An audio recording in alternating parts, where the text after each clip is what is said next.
ایک صحابی کی بیگم نے پیغام بھیجا، یا رسول اللہ میرا خامل مر رہا ہے، کلمہ نہیں پڑھ رہا۔ صحابی ہو کے کلمہ نہیں پڑھ رہا، کمال، صحابی۔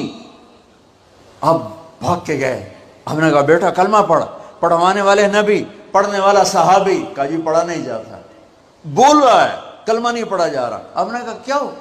کہا جی بس پڑھا نہیں جاتا۔ آپ نے فرمایا اس کے والدین میں کون زندہ ہے؟ کہا جی ماں زندہ ہے۔ تو آپ نے کہا اس کی ماں کو بلاؤ، اور ماں آ گئی۔ آپ نے فرمایا علقمہ کی ماں تو بیٹے سے ناراض تو نہیں؟ سننا بچوں، غور سے سننا، یہ بچیاں بھی غور سے سنو۔ کہا جی میں ناراض ہوں، ناراض ہوں۔ کہا تجھے کیا ناراضگی ہے؟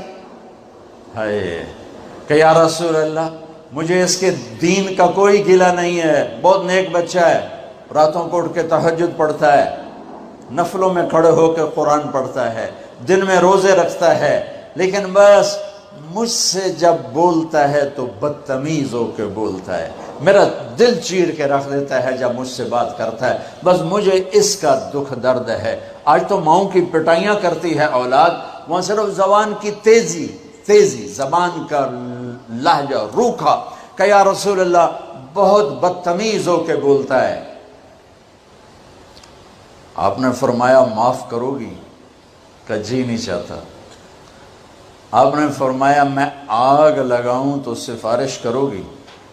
کہا جی آگ میں تو نہیں دیکھ سکتی، سفارش کروں گی۔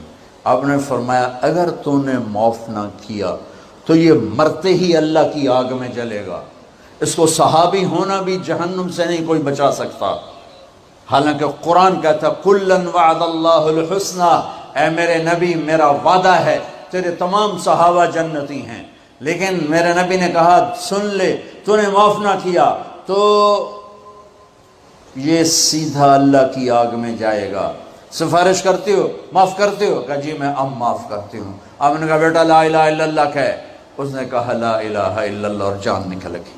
آپ نے اس کا جنازہ پڑھایا، اس کے دفن میں شریک ہوئے، اور پھر اعلان کیا اس کی قبر پہ کھڑے ہو کر جس نے ماں باپ کو دکھ دیا اس پہ اللہ کی لعنت، اس پہ فرشتوں کی لعنت، اس پہ زمین آسمان کی لعنت، ان کی نہ نماز قبول ہے، نہ روزہ قبول ہے، نہ صدقہ قبول ہے۔ یہ ناکام انسان کی شکل ہے۔ بچوں یہ ہونے والا ہے، اللہ کی قسم کچھ تیاری کر کے مرنا ہے۔ اللہ آپ کو بڑے عہدے دے، بڑی ڈگریاں دے۔ دین کی بات پھیلانا صدقہ جاریہ ہے، ثواب کی نیت سے ویڈیو کو شیئر ضرور کیجیے۔ جزاک اللہ۔